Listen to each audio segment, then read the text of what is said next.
Thank you, and welcome to the show this morning.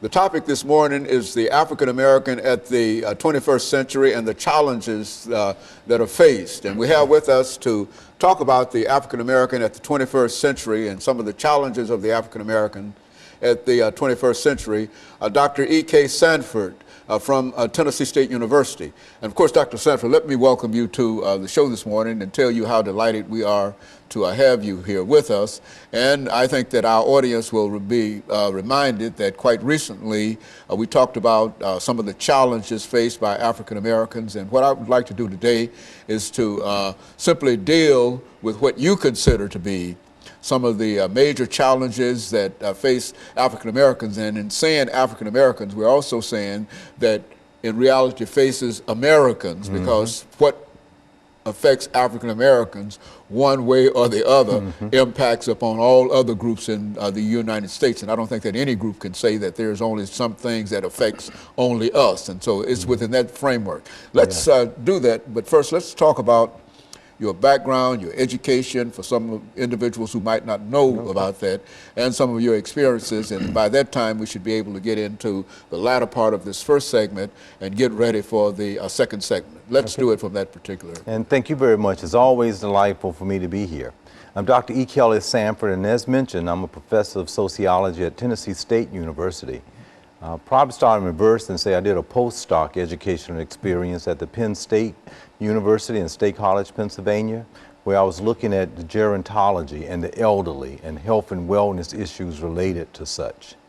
A graduate of my PhD at Howard University in Washington, D.C., where I looked at the homeless elderly, which was a wonderful experience while I was there, and also worked with the Department of Transportation, Federal Highway Administration while doing that extent of my educational career, as well as the national headquarters in Washington, D.C. at the American Red Cross doing evaluation research of HIV/AIDS education. Also, I worked with the National Organization of Black Law Enforcement Executives that was the headquarters in Washington, D.C. as well. My alma mater is North Carolina Central University in Durham, North Carolina, where I am from. And I've also done some educational work at the UNC in Chapel Hill under the great Dr. Gerard Linsky, a noted sociologist, while there at the period of time. I also like to share with the audience that I did work at the University of Michigan at the Institute for Social Research, as well as at Harvard University at their W.E.B. Du Bois Center. And so in a real sense, you've been involved sociologically with some of the topics that we're talking about this morning. As a matter of fact, looking at over your background and some of the things that you've been involved in, it calls to mind so many things that we need to talk about on this particular show at this particular time, and et cetera, and some of the challenges. And let's look at it, Dr. Sanford, before we get into the second segment. Let's look at some of your earlier experiences, and let's talk about the elderly. I think you mentioned you're talking about the elderly. So make some statements, and let's talk about that for the the remaining part of this particular segment. Okay. Well, this is very crucial because, as you may very well know, here in America, the demographics suggest that we are becoming a much older and elderly society. That's not to say that that's not good. That's a positive thing, but we are increasingly becoming a much older generation now that's living longer and healthier and much more education.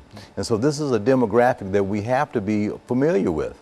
Even in all of our other institutions, people who are getting to the 70s and 80s are experiencing good health.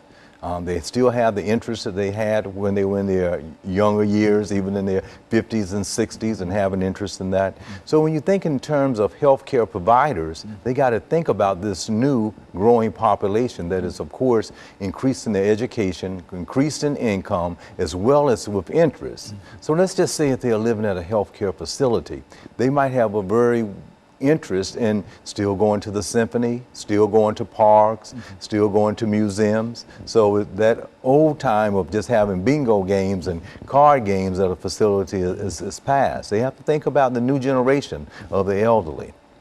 Also, it's kind of important to recognize that given in this 21st century, people will, with those skill sets, might be working longer.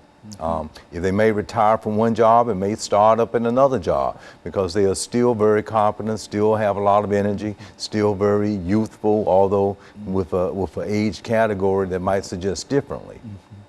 Now, I would like to suggest to the listening audience that I think we should be very mindful of the medical doctors and make sure that they are very in tune